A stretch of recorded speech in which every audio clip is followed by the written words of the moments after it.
হবে 1000 1000 1000। So hello friends, welcome back to my channel. আর কালকের ভিডিওটা দেখেছিল, এখান থেকে আমি আছি এখন ডাকবাংলা। সো ডাকবাংলা থেকে আমি বেরিয়ে যাচ্ছি। এখন আমি যাব অযোগ্যপাড়া, তারপরে আমি রঘুনাথগঞ্জ, আর কালকে আমার কলকাতার ট্রিপ আছে সকালে। সো এখন বাজছে দুপুর 3টে প্রায়। আর পুরো জ্যাকেট পরে এত গরম, গাড়ি চালালে ঠিক আছে, থামলে একদম যা গরম, বিশাল গরম। দেখতে পাচ্ছ রোড একদম ওকে, NH-12। এটা শিলিগুড়ি টু কলকাতা রাস্তা, যাই হোক দারুণ রাস্তা। আর কালকে আমি যাব বহরমপুর বাইপাস হয়ে, বহরমপুর টাউনের ভিতরে ঢুকবো না, বাইপাস হয়ে অনেকটা সেফ হবে। সো কালকে ওটা দেখতে পাবে তোমরা। সো অবশ্যই এখন দেখতে পাচ্ছ রাস্তা একদম পুরো ক্লিন আছে। আর তার আগে আমাকে গাড়িতে ফিউল কম আছে, তো গাড়িতে আমাকে ফিউলিং করে নিতে হবে। কালকে দেখতে পেলে আমার ফিউল শেষ হয়ে গেছিলো। আর তারপর আমি 2 লিটার লোকাল থেকে ফিউল ভরি। তো সামনে পেট্রোল পাম্পে আমাকে প্রায় ফুল ট্যাঙ্ক করতে হবে। সো এটা দেখতে পাচ্ছি, এটা মনে হয় চাঁদের মোড় মনে হয়। সো একটু আগেই টোল ট্যাক্স আছে। সো এই যে টোল ট্যাক্স আমি এসে গেছি ফাইনালি। তো এটা হচ্ছে চাঁদের মোড় টোল ট্যাক্স।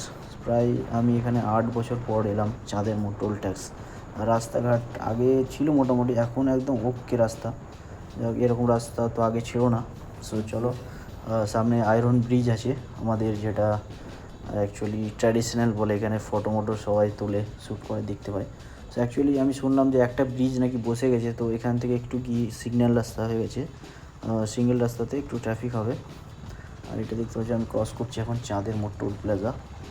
এটা একটাই টোল এখানে, আর এরপরে টোল মনে হয় আর নেই, সেই একদম বহরমপুর আগে হবে। এর আগে আর টোল তো মনে হয় অপশন নেই।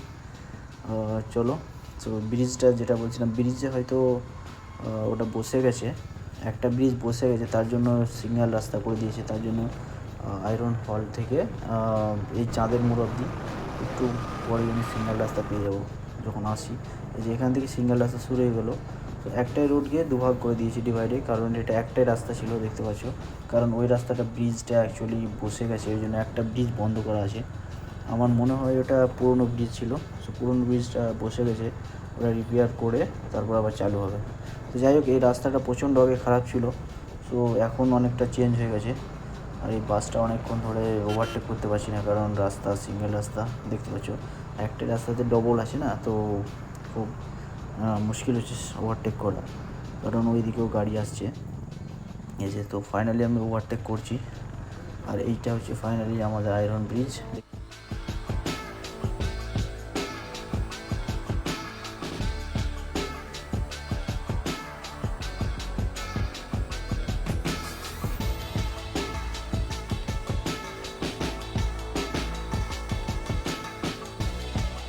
নতুন ব্রিজে মনে হয়, তো কোনটা নতুন পুরনো বুঝতে পারছি না, কারণ অনেক দিন পরে এলাম তো কনফিউজ হয়ে যাচ্ছি। কিন্তু যাই হোক, এই ব্রিজটা আমাদের ট্র্যাডিশনাল এখানকার। সবাই এখানে ফটো ভিডিও গাইড, মানে বিয়ে টিয়ে ছবি টবি তোলে, এখানে ফটো শ্যুট হয় দেখতে পাই। আর দেখতে পাচ্ছি সামনে অনেকটা ভিউজ। এখান থেকে সিগন্যাল রাস্তা একদম আয়রন হল অব্দি, ওখান থেকে আবার ডবল রাস্তা হবে।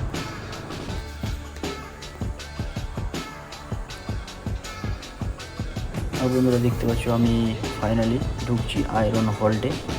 আর আয়রন হল্টে অনেক স্মৃতি আছে এখানে। সব যাই হোক, এই যে এটা হচ্ছে আয়রন হলটাও কিন্তু চেঞ্জ হয়ে গেছে। এখানে একটা গাছ ছিল বড়, ওই গাছটাকে কাটা পড়েছে। তারপরে এত টোটো ফোটো ছিল না, অনেকগুলো দোকানও উঠিয়ে দিয়েছে। এখন দু একটা দোকান আছে, ভাবলাম দাঁড়াবো, কিন্তু দোকানগুলো সব বন্ধ, দাঁড়িয়ে লাভ নেই, কারণ আমার ট্যাঙ্কিতে ফিউলও কম আছে। সো এখানে একটা পেট্রোল পাম্প আছে, সো এখানে আমাকে ফিউলিং করতে হবে আগে।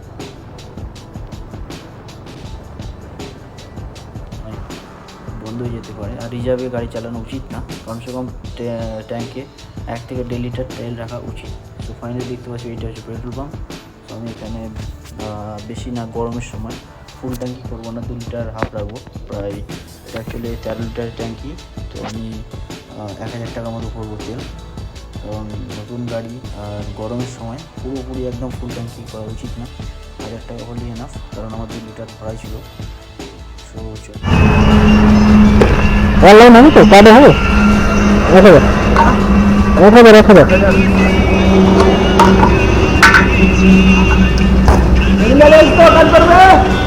ঠিক আছে 1000। সো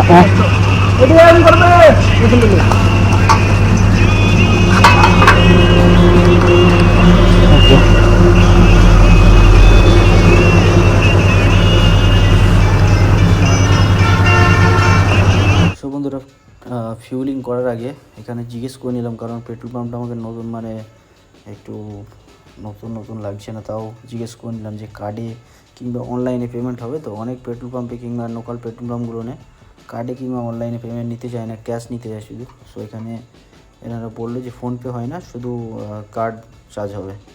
সো আমি বললাম ঠিক আছে, ওকে। সো কার্ডই পেমেন্টটা হবে, কার্ড না হলে অনলাইন। ওই জন্য জিজ্ঞেস করে নেওয়া ভালো, না তখন আবার মুশকিলে পড়ে যাওয়া হবে। সো দেখতে পাচ্ছি এখানে সারি সারি লরি লেগে আছে, সেখানে আমি কার্ডটা চার্জ করে দিই। আর যেই যে 5 মিনিট আমি জাস্ট দাঁড়ালাম, আর এত গরম কী বলবো তোমাদের, আমি পুরো ড্রেস আপ করে আছি। সো বিশাল গরম। সো যাই হোক বন্ধুরা, কার্ডের পাঞ্চিংটা আমি দেখালাম না, সিকিউরিটি পারপাসের জন্য ওইটা আমি ইয়েটা আমি দেখাচ্ছি না, কোডটা। তোমরাও দেখাবে না অবশ্যই, এগুলো ফুল সেফটি জিনিস। তো যাই হোক, আমার কার্ড চার্জ করা হয়ে গেছে। আর এখান থেকে অযোগ্যপাড়া প্রায় 1 থেকে 2 কিলোমিটার। সো আমি ওখানে কিছুক্ষণ একজনের বাড়ি যাব, তারপর ওখান থেকে আমি রঘুনাথগঞ্জ যাব। তারপরের দিন কালকে সকালে আমি এখান থেকে ট্রিপ হবে কলকাতা, ভোর 5টার সময় বেরিয়ে যাব। আর দেখি কতক্ষণ লাগে তোমরা কলকাতা যেতে। 245 কিলোমিটার আমি ট্রাভেল করব, জমিপুর থেকে কলকাতা 245 কিলোমিটার। সো আমি কালকে 5টার সময় বেরোবো, আর কটার সময় পৌঁছায় তোমাদেরকে সেটা আপডেট অবশ্যই দেবো। তো চলো, আমার পেট্রোল পাম্প ফিউলিং কমপ্লিট, আর এখন যাই অযোগ্যপাড়া মোড়টা হয়তো চিনতে পারবো না, কারণ আসার সময় আমি তো ওই জমিপুর রঘুনাথগঞ্জ ওই দিক দিয়ে এসেছি, ধানপদনগর হয়ে, বাট এই দিক দিয়ে যাইনি। এই যে ফাইনালি অযোগ্যপাড়া মোড়, এইটা দেখতে পাচ্ছ, এটা চেনাই যাচ্ছে না। আর এটা রোডটা ক্রস করতে হবে, একটু দেখি, কারণ লরি পড়ে যাচ্ছে দুই রাস্তা। এখানে পুলিশও আছে, কেস না দিয়ে আবার রং রুটে আমি ক্রস করছি। সো যাই হোক, এখানে লোকাল কিছু ব্যাপার নেই। তো ফাইনালি এখানে আমি চলে এসেছি বন্ধুরা, এটা হচ্ছে অযোগ্যপাড়া মোড়, অনেক চেঞ্জিং হয়ে গেছে। সো এখান থেকে ব্লগটা শেষ করলাম, আর দেখা হবে কালকে সকালে রঘুনাথগঞ্জ থেকে কলকাতা। সো এখন পর্যন্ত বাই। ভিডিওটা ভালো লাগলে লাইক শেয়ার কমেন্ট করবে, আর আমার চ্যানেলটা একটু সাবস্ক্রাইব করে দেবে। So thank you so much.